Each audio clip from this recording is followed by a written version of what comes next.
What's up, card fighters? My name is Naru Samurai here, coming with top 5 WTFs of Vanguard Overdress. Today we're going to be covering up episode 5, but before we begin, I do want to talk a little bit about where I'm going to be going with this channel going forward. I do want to let you guys know after this video, I will have a review on the first 5 episodes of Vanguard Overdress, my views, my opinions, what I think it's missing, what I think it's doing great at, and then a little bit here and there. Now, the next thing, I know I have not been uploading either deck profiles or lore information, like things like that, have not been coming out, and I do apologize for that. I am going to be working on that within the next week, but we were in a weird transitional period when D format got announced and the last clan selection set came out, where there was just like nothing I can do at that moment, and I didn't want you guys to give you a deck because you guys already know nations are coming out. So I did want to be able to figure out where I was going to go there. I did a lot of background editing, Photoshop, things like that, in order to get ready for that moment, and I think we're finally there. And I can't wait till the trial decks come out, where I can start giving you guys a little bit more personal views on my point of view on the nations. You guys can see me messing with the cards, things like that. I'll be using the green screen that you saw in my Gear Chronicle deck profile. So I'm going to be taking a lot of ideas from there going forward. Now, other than that, I don't want to hold you back anymore. So let's get into top 5 WTFs of Vanguard Overdress episode 5. Let's begin.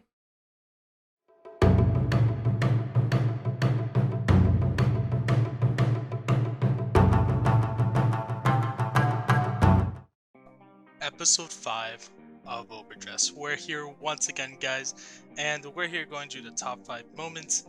You know what? This episode was kind of funny. I did enjoy it. It didn't have much Vanguard other than seeing Eugene versus Bruce, but we did get to see a little bit more of like a fun time and a more in-depth description of some of the characters in Overdress.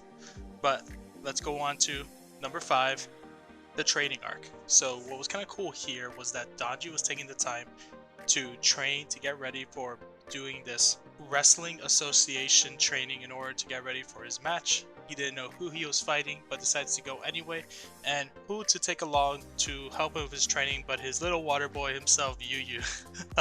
This was great in my opinion. It took the time to like show that Yuyu still hasn't learned how to say no, continues to say yes on any offer that he gets, and we do see that a little bit later on when he has to then go on and dress up for the part in the arena.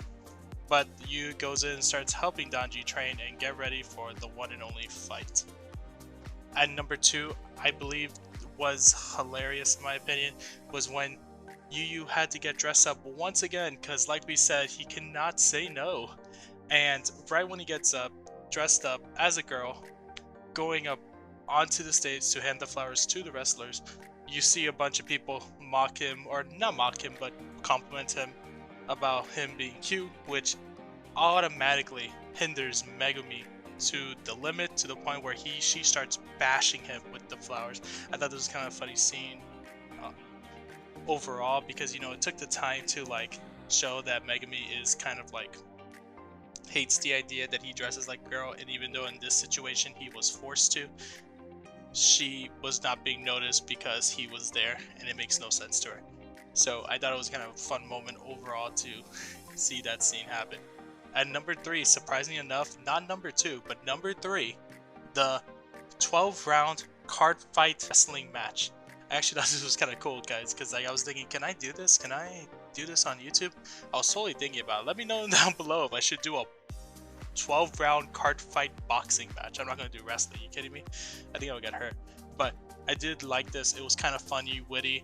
Half the time, Donji's trying to pull these tricks out of his hat that he thinks that will somehow work. Example was after round 1, when they had to go straight into the wrestling portion, he decided to hide under the wrestling ring and then come out as all his other subordinates, all dressed up just like him, in order to pass time so that he can get back to the second round of the wrestling match. So what was also cool about this event was that they were told by round that they have 7 minutes, I believe, no, 2 minutes per round. So every 2 minutes you go and switch off. No, I think it was 7 minutes, might be. You had 7 minutes per round, and you will go in, play a game of Vanguard. Then after the 7 minutes are up, you're now 7 minutes in to the ring. this was a little insane to say the least, because I don't think I've ever played a game of Vanguard that lasted 7 minutes. So there's no way that he can finish a round of Vanguard in 7 minutes, but hey, you know, he got through the match, lost, but hey, it was rough at the end. At number 2, after the match, Hiroshi thanks Donji for the match, overall saying that they had a good time, a fun time, and Donji was like, hopefully now we can get more people interested in the Wrestling Association, and Hiroshi was told something completely different and wondering what is going on, to find out that there is no Wrestling Association. So number 2 for me was definitely that it was all a lie. There was no reason for Hiroshi to come. It was a cheap trick on Zakuzo's part in order to get this wrestling match happen, to make it comical. But at the end of the day, it brings us to our number 1, and number 1 was for the one and only Seto Tamari Seto right there, because Tamari and Seto, to our surprise, even though we didn't see it because they both played Branke, they're in a relationship with each other. And I did think that this was pretty insane for the most part, because we never got to know any characters fully out, and in comparison to Cardfight Vanguard, we are never know if anyone's in a relationship, or they never choose to be so. But being able to see that in Cardfight Vanguard Overdress for the first time was an interesting moment, to say the least, and I think gives us a better thought of what we can hope to see in the later future. But yeah, guys, that's going to be my top 5 moments. I was a little quick about it, but overall it was a pretty simplistic episode. A very small amount of things were happening, and at the end of the day, I thought it was pretty fun and great. Now, I am going to give my review on the first 5 episodes of Overdress right after this video, so you should expect it the next day or the day of, depending on how fast I'm able to edit it. And that's where I'm going to talk a little in depth about what I think is missing, what I think is hurting us.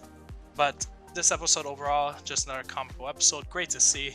No card fights, but at the end of the day, I do try to remember that this is an anime. Well, guys, thank you so much for coming by. Hope you all enjoyed, and see you in the next one. Naru Samurai, out.